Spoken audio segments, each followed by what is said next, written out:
Biren Singh has resigned as the Chief Minister of Manipur hours before the opposition Congress in the state was to move a trust vote against him. Reliable sources have confirmed to me that the decision to finally show the door to Biren Singh was at least partly because a large section of the BJP had revolted against him and may not have even supported him during the trust vote had it taken place. The big question now is, with Biren Singh's exit, has a door opened to bring in peace to the beleaguered state of Manipur, where ethnic strife broke out between the Kuki and the Meitei community 21 months ago? Over 200 lives have been lost since then. I'm Barkha, you're with the Mojo Story. Biren Singh, the Chief Minister of Manipur, is out of the way. But will peace get another chance in Manipur? Or is this too little, too late? That's the big question on the program today. There was some anticipation that there would be president's rule in the state, but there's talk now of a consensus candidate, Khemchand Singh, taking Biren Singh's place. Remember, Biren Singh's resignation comes in the context of two developments. One, a trust vote that was being brought against him at a time when he was facing revolt from within the BJP, but also that the Supreme Court had stepped in and asked for forensic evidence on the alleged audio tapes that purportedly show Biren Singh's role in not containing the violence that broke out nearly 2 years ago in Manipur. What happens next? Does Manipur have a chance at peace? What should happen next? Is president's rule mandatory, or will a consensus chief ministerial candidate be acceptable to both communities? Let me introduce our guests on the program today as we continue to look at what's happening in Manipur. I'm joined now by SK Sood. Mr. Sood has, of course, been a senior BSF officer, and he has a very moving column. He's been following Manipur very closely, and he's a very, very good and excellent opinion piece out in the Indian Express that I urge all of you to read. Also joining us on the program is Dr. Rajesh. Dr. Rajesh is the DMCC convener. Serum Rajesh, good to see you on the program. And also joining us is Gladys Waifi. She's one of the most prominent voices of her community, the Kuki community. Welcome everybody to the program. Let me get first reactions, and I'll start with you, Gladys. You have always been saying that the very least that was required was for Mr. Biren Singh to resign, and that has happened. Do you believe this opens the door for the beginnings of a peace process? See, Barkha, 21 months have passed, and some of us are thinking, what is the point now?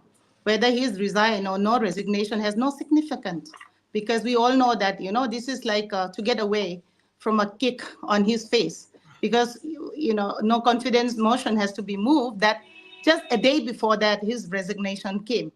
So, and also, Biren is the masterminded in the genocide that happened. He and his militia completely destroyed Manipur. And now, if you look at the resignation condition, that he is still a caretaker. I don't understand why a guy who is the reason behind the violence and the genocide in Manipur is still kept as a caretaker. And also, if you look at another things, like alternative arrangement has to be done. And there is no clarity in this alternative arrangement. Is this means that, president rule will be imposed for a short time, and also, Biren and his cabinet are buying time to gain, more support. We don't know what is this alternative arrangement. And also his audio tape, every time the audio tape has to be scrutinized, something or the drama happened. So we don't know what exactly is this resignation going to bring forth to the Kukizao people. And then another thing is, like, the caretaker, will he be reinstated again once they have the full support? So we don't know what exactly this drama is going to unfold. So we have to watch and see, what is the next policy for the hill people and the valley people. We have to see what is the next move. So everything is under all speculations. And, it is obviously it's good that he resigned, but at the same time, how good is that resignation? It's anyway, he has to be taken into task. He has to, the audio has to be scrutinized, and he has to be taken into task and put him behind bar. So again, instead of doing that, they are still protecting him and giving him a caretaker position. So there is no much change as of now. But suppose there is a consensus candidate, a chief ministerial candidate who's acceptable to both communities. Would that be a good start? Before all those things in our mind, Barkha, we have to see the security of our people, the safety of our people. A few days ago, armed miscreant looted some weapon. We have seen that in Tauban. So what about the safety of the people? What about, president rule, put strictly and then recover all those arms and weapons that's looted in the valley. So, if the right step has not to be taken, whoever come after him will also be like him, because he'll be put.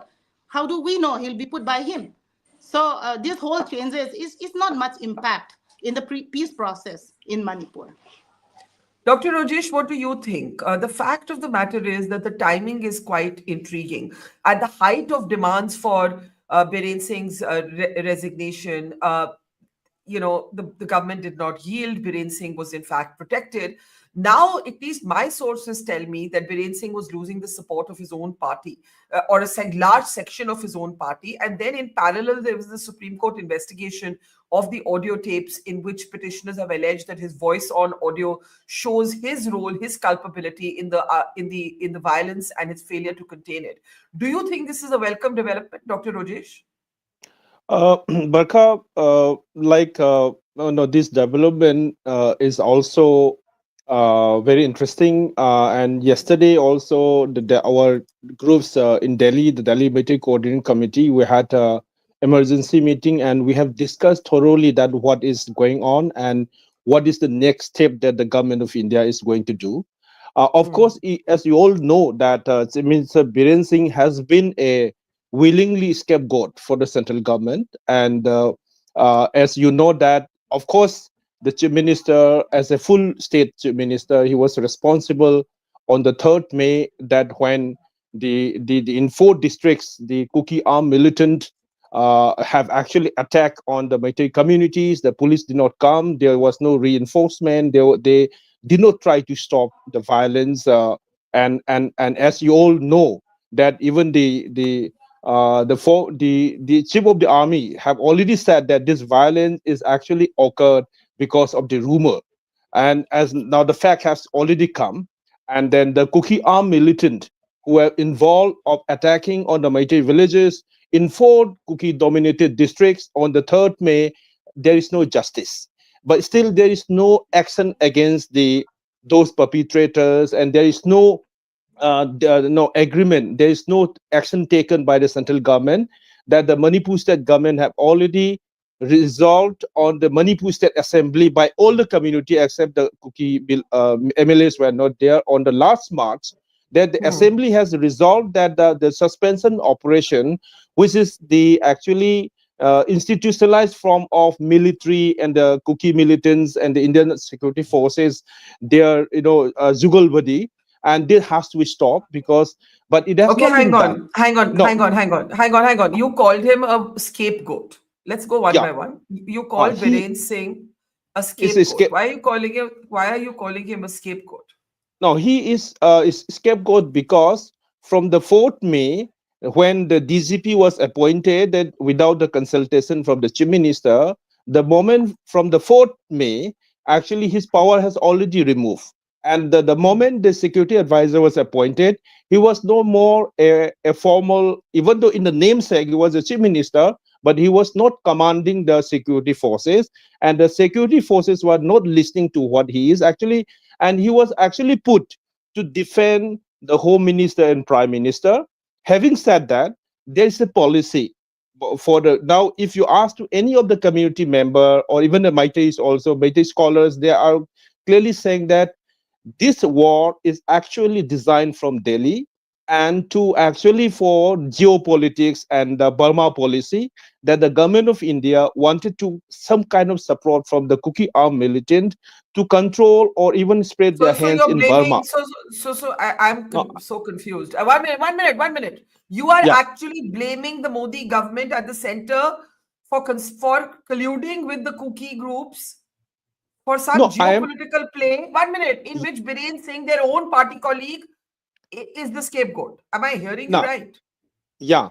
what we have been thinking and now understanding of this conflict is that the government have a policy, and they have the suspension operation. Under this suspension operation, the Kuki Right. militia, the Kuki armed group, they are giving salary, they are giving arm, even though they have been involved in many of the violence. Even the chief minister and the state government and cabinet have already decided to abrogate Okay, this but what suspension now? operation. But what now? What now? Biren Singh is gone. What now? What now? No, How does peace come back to the state? now why I am saying is this, because even when the scapegoat is actually punished, the real policy should stop. That is the actually intention. What I am trying to put is that the government of India, they have never tried to bring bridge between the community. They have never called meeting within the BJP, between the Kuki MLAs and Meitei MLAs and other. Rather, there has been a secret meetings with the civil society group. The Hmm. government will call for the Kuki, and again they will call for the Meitei, they will call for the BJP MLA. So this drama has been going on, and even though the Delhi Meitei Coordinating Committee was the one organization, we have called the Chief Minister to resign if you are not able to defend Manipur in the Hmm. last month. This is the one organization among the Meitei, but we feel that when we met the honorable home chief minister in June last year in Delhi, we have already told the chief minister that you are being used by central government. Whenever they have used you, you will be thrown from your post. So please Hmm. defend the people, because you are not listening. Your voice is not listened from Delhi. Your judgment or resolution of the state assembly is not respected by your own party, by own Delhi. And Hmm. until and unless the government stops this support to the Kuki armed militant, whether the chief minister is gone, another chief minister will be implanted Okay. and they will follow what they are doing. Okay. So Okay. my Okay. point, the first point is this policy of supporting and weaponizing the community armed militia, both the communities should stop by the government of India. Okay, two very completely differing perspectives on the same development, which shows you how deep the divide runs. Also, the ways of looking at what the source of the problem is. SK Sood, as a veteran who has seen the situation from the ground, what would you say today? You see, to an extent, I agree with the last speaker, but I have a different take on that. Hmm. Both central government and the Manipur government were culpable for the situation festering for 21 months now. Hmm. Yes. Uh, Biren Singh was useful in the sense that he was a screen between the central government and what was happening in Manipur, so that the blame couldn't come directly on the central government. But the videos on whom the Supreme Court has now asked for a forensic test, and a truth lab in Hyderabad telling that the voice samples of Biren match 93% with those uh, recordings, Yeah. indicates the total culpability of Biren in the matter. Now, if the incident of violence started with a misunderstanding, why couldn't the government inform prior to that to the court, number one, that the Meitei's demand for ST status had been denied twice by the government. Once in 1981 by the Registrar General of India, and once in 2001 by Ibochi government, who was also a Meitei. So why Hmm. couldn't they firstly tell the court that this demand has been considered and rejected twice in the past? And secondly, why couldn't they explain it to the public at large? The court order came sometimes in April, sometimes in mid-April 23, and violence started on 3rd May. Why couldn't the why couldn't the period between those two dates couldn't be utilized by the government to explain to people that this was that their contention that Meiteis are being given ST status is incorrect? So, Hmm. and thereafter the sort of connivance of the State Reserve Police and India Reserve Battalion in getting their armory looted, it can't happen so easily. More than 6,000 weapons have been looted. I don't say that only one community may have looted; they have looted everywhere. But then this, if these weapons are not brought back by giving the central security forces a free hand, the violence is not going to stop. And therefore, removal of Biren in itself is not going to bring peace. Consensus chief minister means what? If he is from Meitei community, Kukis will again object. If he is from a Kuki community, Meiteis will object. So find a third person. Maybe a Naga leader can become a chief minister. But then it is now beyond the state government to control situation. The central government has to intervene. President rule must be imposed. Central security forces must be given a free hand, and Armed Forces Special Power Act must be applied uniformly throughout the state without any differences. It was being heavily resisted by Biren for imposition of ASPA in the valley area, which was dominated by Meiteis. So bringing about peace by just simple removal of Biren will not happen. Some concrete steps will have to be taken. Disarm, recover arms, disarm the militant organizations like Arambai Tengul and Meitei Lepun and other Kuki, KYKL and other Kuki, many Kuki insurgent groups. Disarm them, demobilize them, and thereafter proceed further. That is bare minimum before any kind of negotiations can start, before the two warring communities decide to come to the table and discuss with each other. Let me get Dr. Rojesh to respond to that. Dr. Rojesh, SK Sood says removing Biren Singh by itself is now at this point cosmetic. How do you respond? What's the way ahead? No, I agree. No, it was a supplementary point that the point which I was actually saying. Of course, that the disarming of the community, both the communities, is very important. And I'm a little suspicious that the government of India will agree to disarm the Kuki militant because they have certain agenda.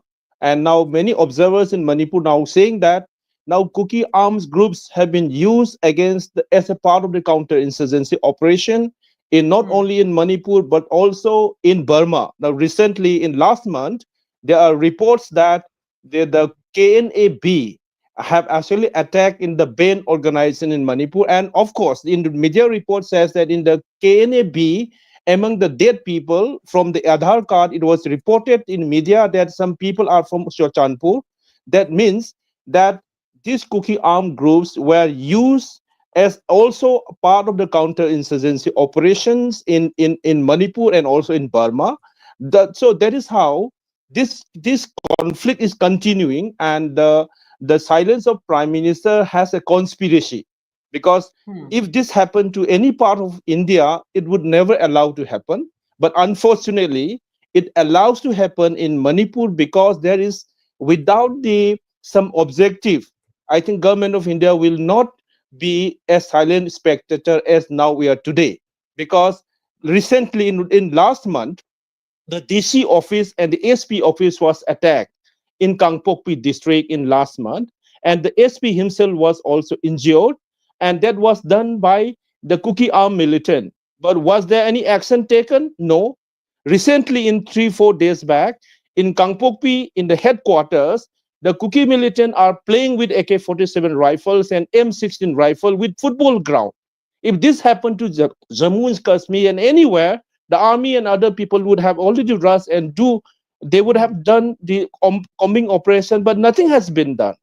On 11 November, the Kuki armed militant, they reportedly came and attacked one village, and they have abducted 6 women and children, as you already know.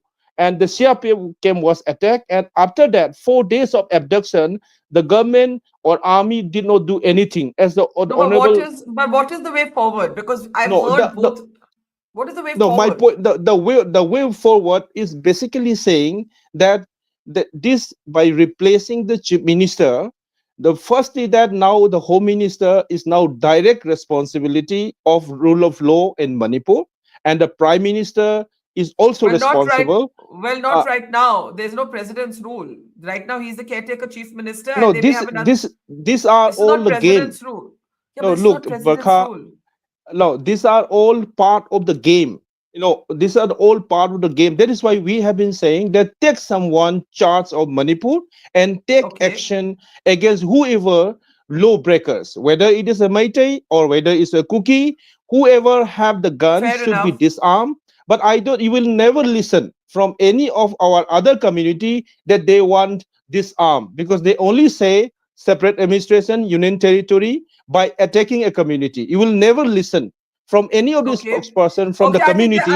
They I think want that's a disarm. fair. I think that's a fair point. And let me ask Gladys straight away that what Dr. Rajesh says is that at least start with the disarming of civilians. What Mr. S.K. Sood said, you cannot have thousands of weapons in civilian hands and hope for normalcy to return in any place, right? So if the Meitei community representatives like Dr. Rajesh are willing to say, start disarming, we need somebody in the Kuki community to also say the same.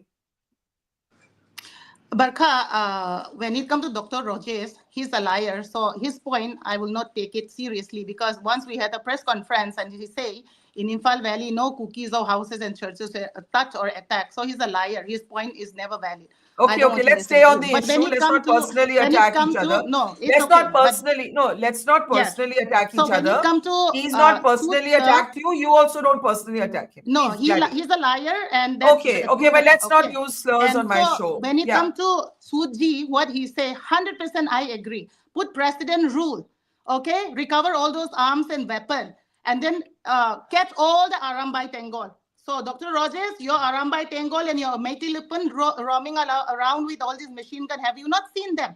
And also, have you not heard about the Ribam incident? You're only talking about the Meitei area. You're so pro-Meitei, okay? And also, I strongly supported President rule to be there. All arms and looted weapon has to be recovered. Give Central Forces a full freedom to take care of Manipur. He rightly says that no Meitei can take care. This is a failed state. The Manipur state is totally, completely failed even under Biren Singh. So then I don't know what Biren is going to do as a caretaker. He should be taken to task, put him behind bar. Really, that is the only thing that he deserves right now. And also, I Okay, don't but see you any didn't much changes. answer. I But don't see okay, okay, okay. But are you, yes. what about disarming civilians? You didn't answer the This question. yes, and then he also talked about Kuki No, I militant. am asking He knows you. that I the am Sood stand asking with the you. government. He knows I that the am Sood stand with the I government. am asking Yes, you. I am yes. asking you about the disarming of civilians.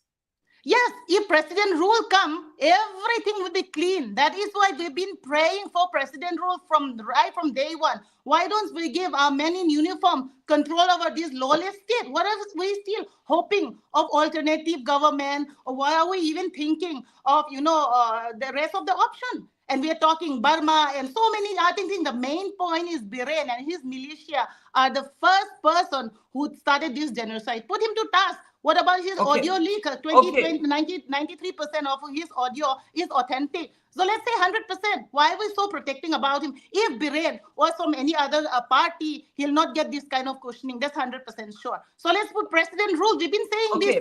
right from day one. I have to give the closing word to SK Sood. SK Yes. Sood, with this kind of divide between the two communities, the way they look at the same issues, who is going to build bridges? How are the bridges between the two people, where there's even an invisible line where the people from the hill areas don't go to Imphal, the people from Imphal don't go to the hill areas. Who is going to build the bridges? I totally agree with this kind of attitude.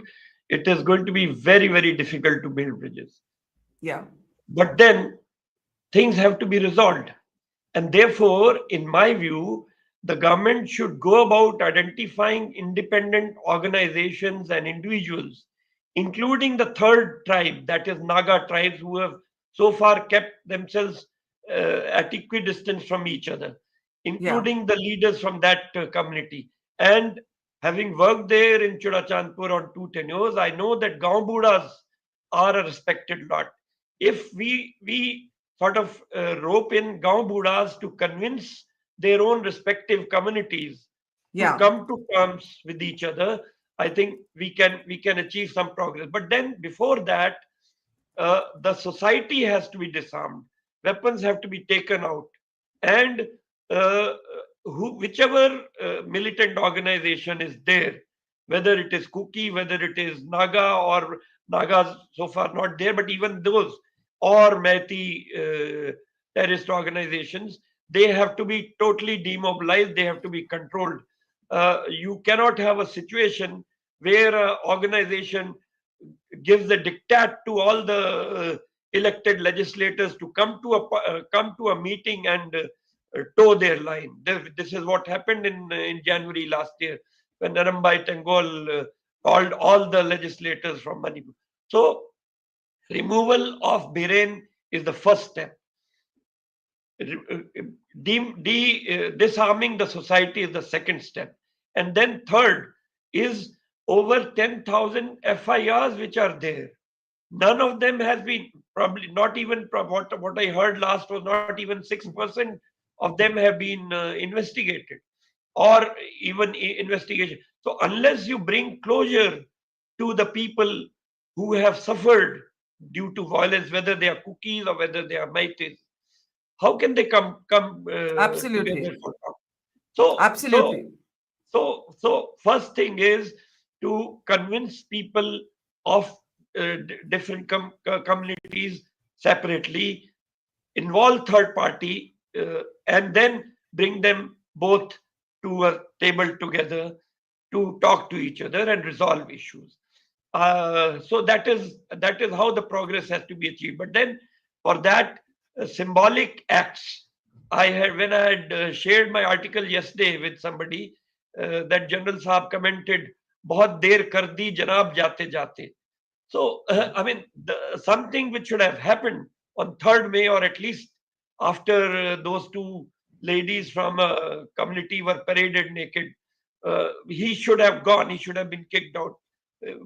Allowing him to resign is taking a very soft stance. He should have been kicked out and uh, tried for his connivance in the entire episode.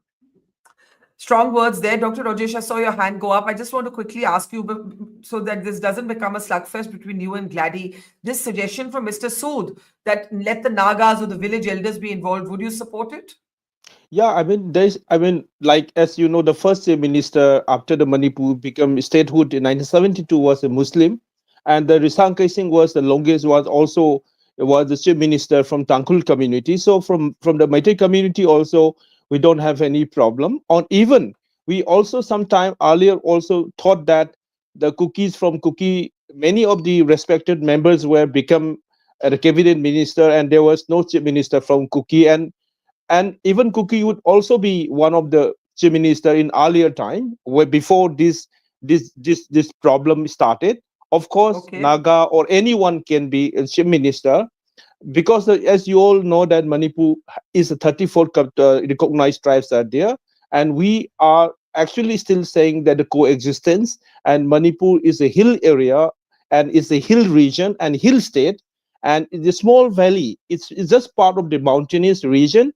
British tried to divide between hills and valley during the colonial time. Unfortunately, government of India did not actually have attempt, to bridge between these British Right. policy. Rather, they are actually strengthening this divide and rule. So our suggestion is that not only with, but also the autonomous district council should also be empowered, because this is one institution where, without any communalization of the development, this all the district can be developed. Unfortunately, the incumbent governments and the last government, they are not empowering this thing. So with from this Okay. moment, we want to actually propose, even we have already earlier proposed that the fund which has been given to the autonomous district council is very less. It is less than 100 200 crore. But why can't you actually start from 2000 Okay. crore being given from the state government, and the 2000 crore from the central government? Then you can start we can start Okay. the kind of resource distribution. I think So before any of this happens, we need disarming of civilian populations in yeah, both Kuki and Meitei communities. I think we can all agree on that.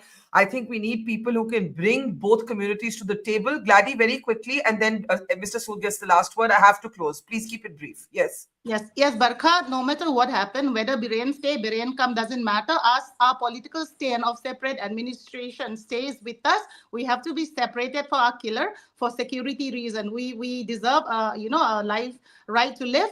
And our stand, the Kuki's stand on political demand stays the same. There's nothing changed on that part. And also, Sioux are already disarmed. So Kuki disarming is already done by the government. No. This is I'm what not I want to talking. I'm close not with. talking. I'm not talking I about the want Kuki to I want to Sioux. close with by saying that our political demand stays the same, that we are still asking for a separate administrator, totally separated. We can live as a good neighbor, but never under Meitei is what our stand. Okay, till but just today. to clarify, the disarming that we're talking about is not the Kuki Sioux groups. We are talking about the looting of the armory after 3rd May, when farmers, students in both communities have weapons. I'm talking Yes. about that disarming. Yes, SK that's the Sood, reason why AFSPA has yeah. to be, provided equal in all over the state, and Okay, also president Mr. rule has to Sood, be brought in. Mr. Sood, Yes. closing comment. My Yes. recommendation is impose president's rule, impose AFSPA, let the forces get a free hand to operate against any kind of militant or unlawful person, bring closure to the people who have suffered by properly investigating the FIRs which have been lodged. If necessary, bring in central agencies to investigate those, and finally bring them to the table, and also see that the tribal communities in the remote hill areas who are deprived of proper means of livelihood do not fall to drug cultivation by providing them alternative means of livelihood like rubber plant, medicinal plant, and so many other things. And also look into the aspect of land reforms carefully, because that is one of the Okay. causes of the strife in those areas. So I think these steps, short term, ensure that there is no violence. Long term, those steps can simultaneously be taken.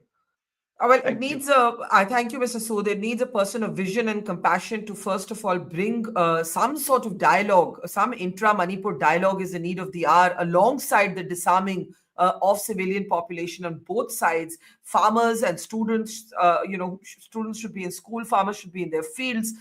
They should not be carrying guns. And that is something I say from experience on the ground. We leave it there. Dr. Rajesh, Gladdy, and SK Sood, thank you. And to our audience, thank you, and see you soon. It's great to see you here. Thank you for watching our work.